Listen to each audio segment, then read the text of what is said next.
Hello ఎవరండి? మీరు మాట్లాడే వ్యక్తి. హలో హలో చెప్పండి ఎవరండి? గుడ్ మార్నింగ్ అండి, నా పేరు జాకీర్. గుడ్ మార్నింగ్ సార్, చెప్పండి ఎవరండి? నాది అనంతపురం డిస్టిక్ కళ్యాణదుర్గం. ఓకే అండి. మా ఫ్రెండ్ ఆనంద్ అని మీ నంబర్ ఇచ్చినాడు. ఆయన వీడియోస్ చూడరా బాగుంటాయి వీడియోస్ అన్నాడు. కొన్ని వీడియోస్ నేను చూడడం జరిగింది ఒక 1 వీక్ బ్యాక్. ఓకే అండి.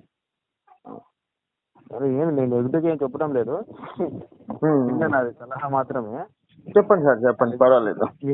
నేనే క్రిస్టియన్ ఏం కాదు, ముస్లిమ్స్. ముస్లిమ్స్, ఓకే అండి.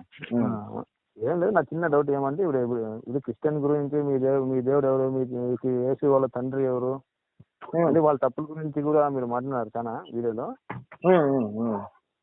అలాగే అట్లా కూడా మన దాంట్లో కూడా చాలా తప్పులు ఉన్నాయి కదా, హిందూ సాంప్రదాయాలకు చాలా తప్పులు ఉన్నాయి. తప్పులు అంటే దాని గురించి ఒక చిన్న వీడియో చేస్తే బాగుంటుంది అంతే. అంటే హిందూ సాంప్రదాయంలో ఏం తప్పులు ఉన్నాయి మీరు చూపిస్తే నాకు తెలియదు యాక్చువల్ గా. మీరు చెప్తే నేను తప్పకుండా ప్రశ్నిస్తా. ఏమున్నాయో చెప్తే నేను తప్పకుండా ప్రశ్నిస్తా. అంటే మా ఫ్రెండ్ ఆనంద్ అనేవాడు ఏమన్నాడంటే నాకు క్వశ్చన్ వేసినాడు ఒక 1 month బ్యాక్. కాదురా మీ ఆచారం ఏందిరా, ముస్లింస్ 17 మందిని 16 మందిని పెళ్లి చేసుకోమంటారు కదా, అదేం సాంప్రదాయం రా అని. సర్లేమో మాదేంటే చాలా సాంప్రదాయం ఉంది, మేము పాటిస్తున్నాము. ఇండియాలో అయితే మేము పాటించడం లేదు, ఇక్కడ జరుగుతాం, ఇండియాలో ఏం జరుగుతాం లేదు అట్లా. బయట దేశాలు సౌదీ అరేబియా కంట్రీస్ జరుగుతుంది. సరే మామ నీ లెక్క పక్కన పోతే ఒకటే భార్య ఉండాలని చెప్తున్నావు కదా.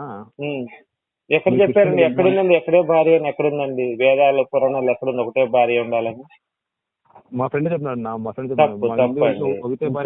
ఎక్కడుంది? పురాణాల్లో వేదాల్లో ఎక్కడ రాసిందో చూపించాలి. అది రిఫరెన్స్. అంటే ఇప్పుడు మీ ఖురాన్ ఎలానో హిందువులకి వేదాలు పురాణాలు ఉపనిషత్తులు 18 పురాణాలు 18 ఉపనిషత్తులు 18 ఉప పురాణాలు ఉపనిషత్తులు ఉన్నాయి మాకు. వీటిలో ఒకటే భార్య చేసుకోవాలని ఎక్కడ రాసలేదండి. అలాంటి రిఫరెన్స్ ఉంటే నాకు పెట్టండి, నేను చూస్తాను. నాకు చూడలేదు, చదివలేదు, మా ఫ్రెండ్ చెప్పిండేది. కరెక్టే సార్. ఇప్పుడు మీ ఫ్రెండ్ చెప్పింది, మా ఫ్రెండ్ చెప్పింది, మా తాతయ్య చెప్పింది, మీ తాతయ్య చెప్పింది రిఫరెన్స్ తీసుకోలేం కదండి మనం. ఇప్పుడు ఖురాన్లో లేని మీకు చెప్తానండి, మీరు యాక్సెప్ట్ చేస్తారా? లేదు, ఒక స్త్రీ నేను చెప్తా, ఒక స్త్రీ 7 మంది మగవాళ్ళు పెళ్లి చేసుకోవచ్చు మా ముస్లిం ఫ్రెండ్ చెప్పాడని చెప్తా, మీరు ఒప్పుకుంటారా అండి? మరి అదే కదా సార్, నేను అదే చెప్తున్నాను సార్, నేను ఒప్పుకోనండి. మీ ఫ్రెండ్ చెప్పింది నాకేం సంబంధం సార్? మీ ఫ్రెండ్ అప్పటికి ఎంతమంది చేసుకోవచ్చు కదా దాంట్లో, మీ రూల్స్ ప్రకారం పోతే మగవాళ్ళు చేసుకోవచ్చండి, దాంట్లో తప్పులేదు. ఓకే సార్, అదొకటి. మా ఫ్రెండ్ దీని మీద ఒకసారి నా డిఫరెంట్, నా దగ్గర ఆన్సర్ లేక ఊరికైపోతే నేను సింపుల్ గా చెప్తే తప్పు సార్. ఇప్పుడు సరే ఒకటి గుర్తుపెట్టుకోండి సార్, మీ అభిప్రాయం నా అభిప్రాయము మన ఫ్రెండ్స్ దాకే ఉండాలి. ఎవరైనా అవతల వ్యక్తి గట్టివాడు అన్నప్పుడు, అతను తెలిసినప్పుడు, అతను ప్రశ్నించేటప్పుడు మీరు పూర్తి ఆధారాలతో మాట్లాడితే బాగుంటుంది. అది కూడా మా ఫ్రెండ్ ఇంకో క్వశ్చన్ కూడా రైట్ చేశాను నా దగ్గర.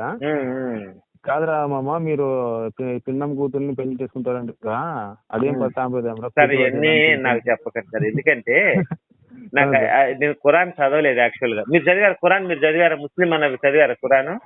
నేను కంప్యూటర్ చదిలేదు సార్, ఎప్పుడు. మరి ఏం సార్ మీ ఖురాన్ మీరు చదువుకోకుండా నాకు ఫోన్ చేసిన? దాంట్లో రూల్స్ అనేది తెలుసా? కొన్ని రూల్స్ కాదండి, ఇప్పుడు యేసు గురించి కూడా పూర్తిగా రాశారు దాంట్లో, తెలుసా? అసలు యేసు ఎవరు, అల్లా దగ్గర ఏం మాట్లాడాడు, అవన్నీ రిఫరెన్స్ ఉంటాయి, మొత్తం చదువుకోండి ఒకసారి మీరు. బైబిల్ కాదండి, అయ్యో మీ ఖురాన్ లోనే రాసింది యేసు ఎవరు, అసలు మేరీ ఎవరు, ఇలా రాసింది. మా దాంట్లో రాసింది సార్, యేసు అనేవారు ఒక ప్రవక్త మాత్రం, అతను దేవుడు. అవును సార్, మొత్తం చదువుకొని మీరు ఖురాన్ పూర్తిగా చదివిన తర్వాత మీకు అవగాహన వచ్చిన తర్వాత అప్పుడు మీ ఫ్రెండ్ తో డిస్కస్ చేయండి. మీ ఫ్రెండ్ కూడా అదే సలహా ఇవ్వండి, పూర్తిగా మీ పురాణాలు వేదాలన్నీ చదువుకోని చెప్పి అతనికి సలహా చెప్పి మీ ఇద్దరు డిస్కస్ చేసుకోండి. మీ ఇద్దరు డిస్కషన్ తీసుకొచ్చి నా దగ్గర డిస్కషన్ చేస్తే నేనేం చెప్పలేను కదండి. అంటే మీ డిస్కషన్ కాదు, నేను కూడా ఒక చిన్న వీడియో ఏమైనా ఉంటుంది మీ దాంట్లో, అట్లా ఏమైనా ఉంటుంది? లేదు సార్, నాకు తెలియదండి. మీరు రిఫరెన్స్ ఏమైనా ఉంటే చూసి చెప్పండి, నేను అవన్నీ మీకు క్లియర్ చేస్తాను. అలా సరే సార్, ఓకే.